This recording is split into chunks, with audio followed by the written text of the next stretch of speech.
all-company outing in the very near future.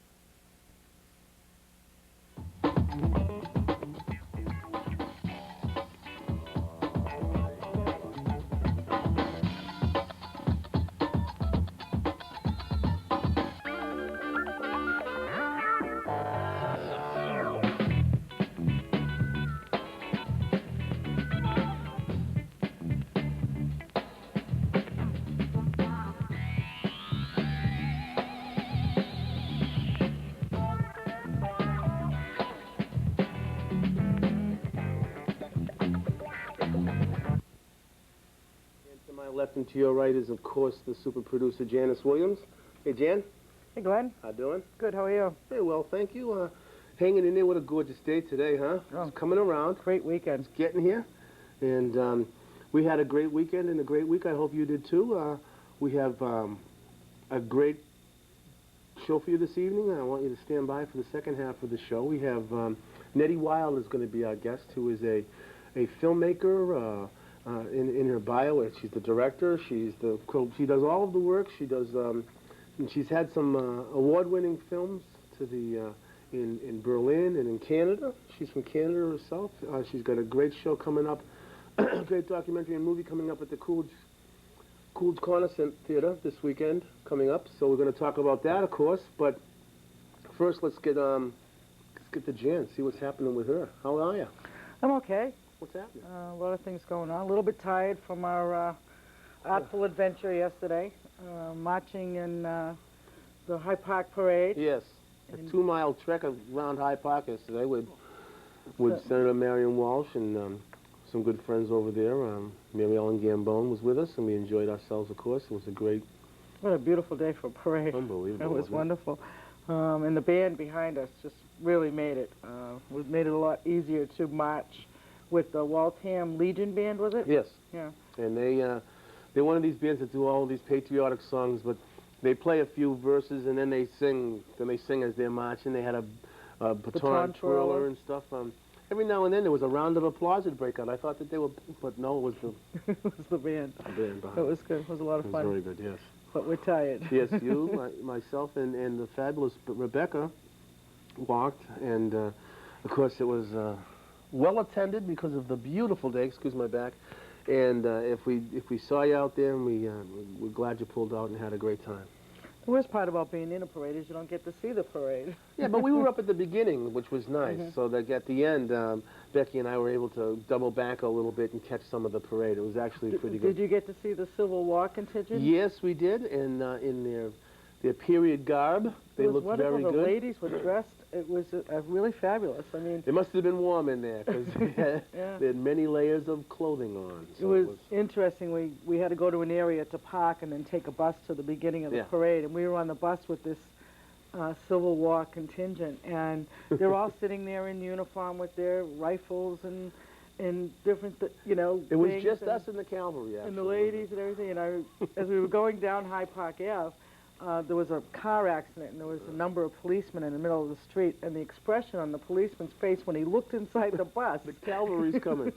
It was precious. The fabulous one was afraid we were being taken off to another time. That was said, nice. No, it's okay. We want to remind you that Fabulous Rebecca's in there answering the phones. You can get in touch with us at 973-4848. Give us a call. We'd love to hear from you. We'll talk a little bit about what's going on artfully in your life, and of course, we'd like you to participate when Nettie Wild gets up here, because I know it's going to be a great, very interesting, and very informative half of our show. We like to do that. You and I like to get up here and gab away, but then we like to bring on a really interesting guest to talk about what they're doing artfully, and you're in for a treat tonight, so that's nice. We've been lucky. We've had some wonderful guests. Yes, we have. Yeah, we're lucky. So what artful thing did you do last week? I heard you played some music Friday night. Friday night. We got together, Tim and I and Elliot and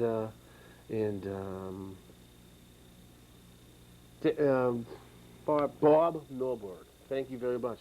Bob Norberg. We got together and we played, and it was a successful evening of live music. I think that's where the beginnings of my cold came on. I've got a bit of a spring blues here. But yeah, it was great. It must have been very invigorating. Well, it's about, You and Tim came home very excited. You hadn't done that in a long time, and You don't really, the kind of playing that we're used to doing is just the three of us kind of, boxed up in the studio or going to a nice coffee house and playing something like that. But boy, it's different with the energy of a drummer, a real drummer in there banging and, and then, it's a lot of fun. okay. Takes it up a little notch, and I think that's one of the things that we really enjoy doing. It's been a lot of fun. What's happening around the neighborhood? Well, Anything? things are kind of quieting down in Rosendale after a couple of months of constant activity. Hey, how was But still things dinner going on. Friday? It was great. Tom's time? Parade committee Yeah. dinner dance was wonderful. They gave out awards, Mhm. and they had some performers who were in the parade last year performing for us. Yeah. And so it was nice. They raised some good money for the parade. That's so good. That's good. we can be assured of having another parade. I saw Tom Donahue sneaking around the parade Yeah, yesterday with his camera, trying to get some new ideas. I think. Yeah. Careful, you guys. There's some spies out there this, checking out how you guys do it. They do a good job, though. I know, Tom does a great job. And he's there all, doing everything, which is wonderful, you know, so. But what's going on in Rosendale? I want to remind everybody again that the Sacred Heart Color Guard is having their open registration. Yep. Thursday, March 27th at 7 p.m. at the Sacred Heart School in Rosendale. Anybody interested, come along down, and they're going to do a little exhibition from this show that they did this past year. It's $25 to register. Parents have to be there with their kids to register. As you've heard us say on the show, we had great experience with Color Guard. Yep. And so any girls or boys interested, come on down. Yeah, and the Fabulous Rebecca is going to be there doing a demonstration too. So come on down, and if you don't know what Color Guard is, it's not always marching in straight lines and counting your steps and stuff. It's actual dance. Mm-hmm. I mean, it's actually beautiful. jazz dance, and it's just breathtaking sometimes. I understand that you're going to give it a try at the banquet. You think what? I guess I hear this in the background. I know, are you a flag or a saber? Or... They don't want to give anything heavy to me. I do understand that I've been weaved in someplace in the program. I guess at the banquet at the end of the year, all the parents get together and put on a little show for the kids. I mean, they've been entertaining us all year, so why not, they're not going to get me into one of them costumes, I'm telling you right now. I don't care what. I don't know, that would be kind I of don't care what Marie Marshall's got on her mind. She's not getting into one of them costumes. So it's May 27th at 7 p.m. at Sacred Heart School. The other thing that's happening locally is there's going to be a sunrise safari at Franklin Park Zoo. I know. On June 5th, 8 to 10 a.m. And what it is, it's a preview to welcome the giraffes that are coming to the zoo for the first time. Great. And they're going to have a breakfast, and they're going to have some educational things going on and things like that. So I thought that sounded really interesting. I'd like to do that. And you can call 617-989-2093 for information. I think you have to reserve a space for that particular one. But the next day, the exhibit is opening, and it's all part of the regular, zoo that's going on. We were talking to Sari over the weekend, who's a good friend over at the Jacaranda, and she's also on the... She's a trustee of the zoo. Of the zoo. Wouldn't it be great to get some people from the zoo to come on to the show? Maybe bring a couple of I think creatures over? Like the giraffes? Wouldn't that be great? We'll tell Robert Curtis. No, I mean, get maybe a couple of birds or something to come in, fly around. Well, I'm actually going to be working on an article about the zoo, and I'm going to be talking to them, so I'll certainly invite them to come on the show. And I'm looking forward to the butterfly exhibit's going to be opening up again. They opened it for the first time last year, and so I'm looking forward to going to see that. I didn't get a chance to see it last year. Of course, now they have lions there. Right. And the apes, of course, the gorillas. Gorillas. They were great when we went to their Christmas party half a year ago, but they had it in the rainforest, and it was really cool. But speaking of Sari, just would like to mention that we were very wonderfully invited to her home in Duxbury for dinner, and Sari is the publisher of the Newby Street and Back Bay Guide, and what a great time artful we had, huh? home she has. Yes. Built in the 1790s. Just absolutely gorgeous and wonderful artwork from her family. They're all that she's artists, collected aren't all they? over the world. Incredible. And so it was a real treat. It was funny. Becky goes, Becky looks out the backyard and said, "Is this football field your backyard? What's going on Well, here?" well, Caramba. she said legend has it. There's a horse I know. buried back there. I don't know. I don't want to hear about it. Stop me. So, but very charming house. No, it was very had a nice. great time. We did. We want to tell her that we enjoyed the lobster. So anyways, check out the zoo. Lots going on over Please. there. And that's June 5th, the safari. The sunrise safari, Great. which is a breakfast. Yeah, that's a preview of the giraffes. Cool. Lots going on. The other thing that's happening is the Newbury Street League is having a putting challenge on Newbury Street. That's going to happen next Sunday, May 23rd. What they're going to do is they're going to shut down Newbury Street to automobiles, and they're going to set up 18 putting holes along the way. And they've got all kinds of corporate sponsors and sports figures. There's a lot of big cats going to be down there, yeah. And so there is a cost. I was not able to find out before we came tonight exactly what it was to play golf. Right. But Well, it's a certainly, fundraiser, isn't it? yeah, it's a fundraiser for Project Place and the Newbury Street League. But at the very least, go there to have fun and watch it. I mean, it's Well, got to be I'm going to strap my +4s on in Argyles and play a it's got to couple be of holes. spectacular to Gotta see, do it. Newbury Street transformed into 18 holes putting of green. golf. Yeah, so great idea. Yep, I love to see people come up with creative ideas for fundraisers, Yep. events. It's kind of like a friend in Rosendale last year that Kay Horgan had the Miniature miniature course golf at the in International Adams Park. Festival. That was very successful. Yes, it was a lot of fun. Been like that. What month is it, by the way? Oh, I'm sorry. I'm jumping the gun. I'll do my part of the show. I'm sorry. I'll be over here.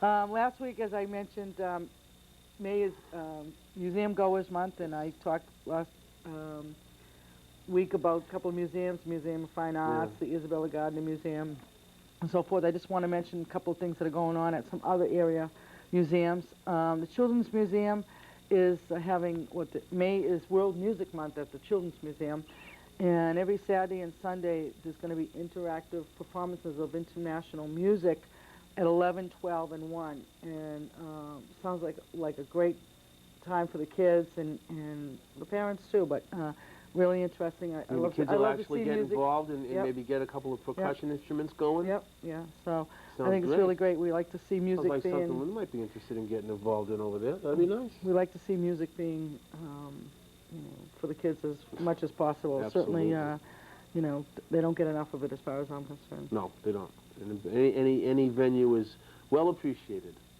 And a little bit, we're going to talk about the Boston Early Music Festival too. Coming up. But let me finish with the museums. The JFK Library and museums. I unfortunately have to say I've never been there. I know you have. Mm-hmm. But on May 29th, which is the birth date of John F. Kennedy, he was born in 1970. It's free admission at the museum. So I think I may have to pencil that date in to go over there. It really is. Never mind the building being just structurally so fascinating. It's actually part of our history. I mean, we remember when President Kennedy was assassinated. We may have been young at the time, but it was part of our history. And boy, I'll tell you, it brings you back to grammar school when you walk in there and start walking around in there, and you say to yourself, "Wow, I remember this," and that, and it really opens your eyes. They have, of course, they have a website, and just to remind you that all this information that I'm talking about will be available on the artfulgift.com website with links to other websites, phone numbers and things like that, so you can go and check out some of these things. But on their website, they have his wife. What's her name? Jacqueline. Jacqueline.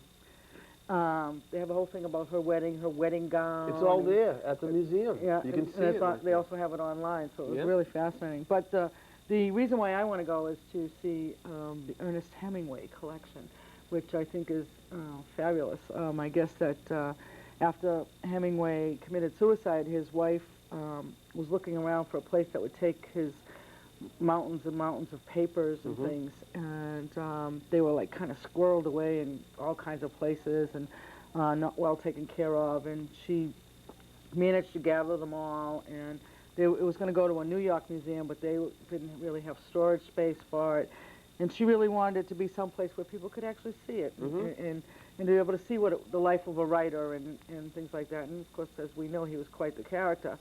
So anyways, it ended up that the story goes, she met the Jacqueline's secretary at some kind of dinner affair or Take something. these boxes with you. Almost. Yeah. And so it was agreed that it would go to the JFK Library in Nice. Boston.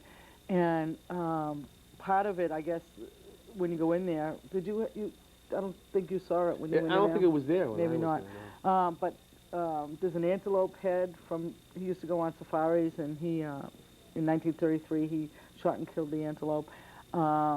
Mary, his wife, shot and killed a lion. That's I wasn't there. sure. I wasn't sure what that meant. Wife's head. What? No, it doesn't Oh, say line. wife's I'm head. sorry. I'm sorry. There's photographs of 3 generations of Hemingways, all his papers, mementos, letters, scrapbooks, hunting and fishing logs. Yeah. So Very really interesting stuff. fascinating to be able to go in and view all that Right. for a writer as famous as Hemingway. So. Cool. Other museums that you should check out is the Harvard Art Museums. There's 3 Harvard Art Museums on Quincy Street in Cambridge. There's the Fogg Art Museum. They have European and American painting, sculpture, decorative arts, modern and contemporary art. The Bush Reisinger Museum, the art of Central and Northern Europe. The only museum in the United States that is exclusively European art. Is it more contemporary or is it? No, it's all, It's all yeah, old. mostly German. Okay. And then there's the Arthur M. Sackler Museum, which is, maybe you can put this up, picture up. We like to have some visuals here. So you can stick a looking at us. Hold on. Speak for yourself. Sorry. Collections of ancient Asian, Islamic, and Indian art. Yeah. So, and again, you can see all these things on their website. Here's another one. They're actually going to have a Sargent exhibit. As you know, John Singer Sargent's major exhibit is coming to the Museum of Fine Arts, and there's all kinds of exhibits going on around Boston. We talked about Isabella Gardner Museum is having one, Right. and the Fogg Art Museum is going to have this one, which is his studio drawings, sketchbooks, and oil sketches. We've really got to get over to that area over at Harvard because the museums are pretty concentrated right in the general area of Harvard Square. You can walk from museum to museum, and some of them, they're not large. It doesn't take a long time to go through them. It's not time consuming, but boy, I tell you, I used to work over in the area over there, and every now and then would get a job. We were doing little contracting stuff, and you'd get to go into one of these museums. We went into the Peabody Museum over there, and don't ask me how we did it, but we got the contract to move the glass flowers. They were doing the floors or something, or they were going to do some kind of, so they said, get Bubba and his friends over here to move them cases around. But the beautiful flower, I mean, you don't think of glass flowers being, Well, I'm going to give you a little history of staggering. the glass flowers. Fire up. Of course, there's the Harvard Museum of Natural History, which includes the Botanical Museum, where the glass flowers are, the Museum of Comparative Zoology, and the Mineralogical and Geological Museum. But the glass flowers, Leopold Blaschka and his son Rudolf of Bohemia, they were commissioned to do these. Okay, there's like 3,000, I believe, of them there. Still. And they were commissioned in 1886 to create these glass flowers. They came from a family, long history of glass blowers. And for 5 decades, 50 years, they put together this collection, which represents more than 830 plant species. I know. Amazing. I mean, it's something everybody should see once in their lifetime. And if you think they don't look decorative. They are the flower. I mean, it's just amazing how lifelike. So did you break any? Just a couple. I'm horrified. I'm horrified. We actually came out of them Looking pretty good. So anyways, those are the Harvard museums. Definitely, like Glenn said, you can go over there and take them all in a day. But I think they get a little forgotten because they're not. They kind of tucked a little. In Boston, they're in Cambridge, Yeah. but world class museums. Yeah, very very good people over there, and And let me tell you, Harvard's a great place just to wander around if you really, Well, actually, Harvard Square is a museum itself, too. Yes, it is. We really enjoy ourselves. Yeah. I've been over in a while. Especially during the summer, a lot of street musicians. Street music happening all over yeah. Harvard Square. It's great. Good food and lots of things. They have a lot of good films over there, too. We haven't been there in a while. We should go over. That's true. Visit. Rosendale's been keeping us pretty busy and pretty close to home with all the events going on. What do you think of a couple of street musicians in Rosendale, kind of standing outside of Wallpaper City there? I think it's with great. a little I think it'd be great. open guitar case? I think it'd be great. Yeah, me too. Bring it on, bring it on. Okay, well, I mentioned the Boston Early Music Festival and Yes. Exhibition, which comes here every year. Maybe we can put up this graphic. They have a great website where you can get a schedule of all the events. There's so much going on, I can't even possibly tell you all. But it's www.bemf.org. And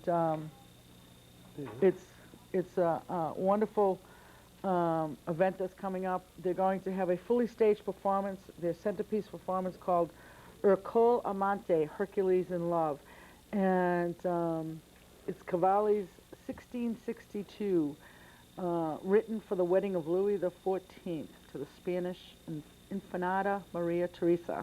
And it's one of the richest opera scores of the 17th century. It's pretty early. Yeah, so that's going to be their centerpiece It's not performance. really called early music because of that, is it? Because it was a long time ago. Yes. It is? That's why it's called early music? Mm-hmm. Is it? Yes. You trying to trick me here? I'm a musician. But there's like performances going on all over the city in relation to this program. So you definitely should go to their website and check it out. The other thing is that they have an exhibition that is going to be happening at the Park Plaza Hotel from June 9th to the 12th. And there'll be over 100 craftspeople from North and South America, Europe, Asia, and Australia. Oh, wow. Makers of medieval, Renaissance, Baroque, classical, and early Romantic instruments will gather to show and sell their wares. Wow. They'll have over 20 large instrument makers as well as presentations by Early Music America, the Viola da Gamba. Is da Gamba instrument? Or is Viola da Gamba the whole name of it? I don't You don't know? Oh, come on, you're the musician here. Help me out. I don't know.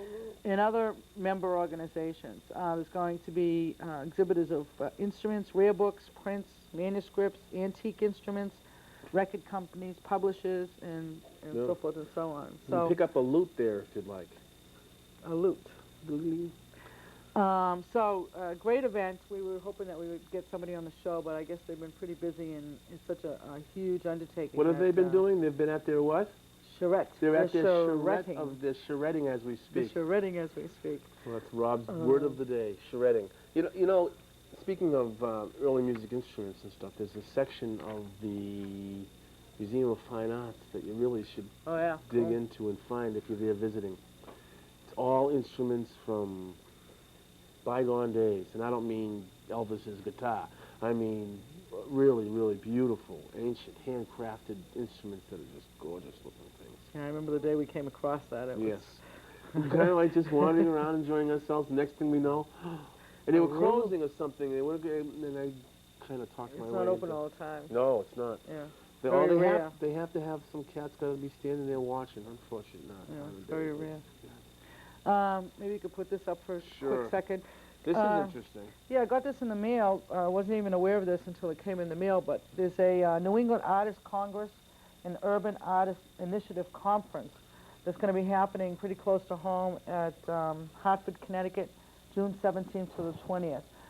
Looks like a great event for anybody who's serious about selling their work, working with artists and communities. This is a whole program. Opportunity for artists of all media, disciplines, and culture to exchange ideas. They're going to have events, performances, workshops, and of course, they have a website, www.artistcongress.org. So I'm trying to see if I can actually fit that into my own schedule. I think that'd be neat. Yeah. One of the things I do want to remind our friends out there about is last week we had Dr. Hart was on about the Child ID program that the Masons are putting together. And that is coming up this The 22nd. 22nd. There's an upside-down sheet here. 22nd from 9 to 3 at the West Roxbury YMCA up there on Center Street next to Billingsfield. It's a subject you don't want to talk about. What they're going to do is they're going to videotape your child, anyone under 18. They'll videotape your child, interview him for a couple of minutes so that you'll have a tape on file of the fabulous one's mannerisms and how she talks and what she likes to do after school and stuff like that. And then they'll do an impression of the teeth. Mm-hmm. Then you'll have that on record all the time, in case obviously the unthinkable happens. But it's good to be prepared, and that's something that we're supporting, and we'd like to see you. It's a free program. It's a free program. Supported and funded by the Masons and the Shriners. And I guess that it's becoming very popular, and they're in much demand too. You know, as long as I was sitting here talking to the doctor last week, I kept coming into my mind how natural, how it sounds like it's something that should be done. Why were we just thinking why of it? were we just thinking of it? And as the show progressed, I figured out why, because, boy, it's a difficult thing to talk about. I mean, all I could think of was the fabulous one running into some kind of trouble or something. But there's some great success stories that the films have produced. You know, Little Johnny's Missing, and they bring that video out, and the powers to be get to look at that video, and they find out that, oh, he said he likes to do this. The next thing you know, they're finding the kid before anything serious happens to him, or if he's just lost or something. It's easier to find him. So that's one of the things that's. But take advantage of it. Please, it's free, and come on up on May 22nd at the Y from 9 to 3, and Becky and I are gonna go up, so I think it'll be good. Just a couple of things. Maybe you could put this up. This issue of the Newbury Street and Back Bay Guide is got a wonderful article by Valerie Russo on the Emerald Necklace, which is the system of 7 miles of parks that yes, it comes into our neighborhood too. Created. Yep, Franklin Park's there, the Arboretum. It's a wonderful article. It tells you a little bit of history of it and different things how it evolved and what's going on with it, and the number you can call, because they do have tours that you can go on. 7 miles, I don't know, 2 miles yesterday was plenty for me. I don't know if I could handle 7 miles. I think you can do it on a bike, I think. They have I think they have bike routes where you can do it on a bike. We've also got a new feature we're starting this week. Janice's website of the week. I spend so much time on the internet, I come across some wonderful websites for artists, and I'm going to, every week I'll kind of give you a little review of one and give you the web address. This one is called myfree.com, and this is a great one for everybody, not just artists, but basically what it is, it's a site where you can go and they tell you about different things that are free. For instance, free or for postage only. I send away for all kinds of arts and crafts material that I use with the kids. There's samples. They can be a whole kit. They can be patents. They could be artist supplies, paints. You can get a free sample of magazines. You can enter sweepstakes to win computers and cars and things. Free coupons, government booklets. It's a great website. Go to it. Cool. So. Very great. Jan, as usual, fantastic stuff. Nice vest. Thanks. Where'd you get that? I made it. Very beautiful. Thanks. As usual. Thank you. I'm going to put up how you get in touch with us. If you wanted to drop us a line, say hello. If you're a little too nervous to talk on the phone, here's how you can find us. We're in Rosendale Village, Main Street. Of course, is our main benefactors. We're very, very happy with the crowd down there and what they're doing for Rosendale Square. I'm Glenn Williams at 99 Belgrade Avenue in Rosendale, Mass. 02131. And my email address, if you want to drop me a note on electric communications there, it's GAW4BASS at AOL.com. No, I'm not a fisherman. I'm a bass player. And the website that Janice keeps talking about, artfulgift.com. Of course, you can get any information that we've talked about is on that. And we have to mention our great sponsors, Innovative Moves down on Center Street in Jamaica Plain, and now in Rosendale Square. Please go down there and say hello to Linda and Avi and the gang. They're doing great stuff for us. And, of course, Gate Corporation makes sure that we look good and keeps our graphics all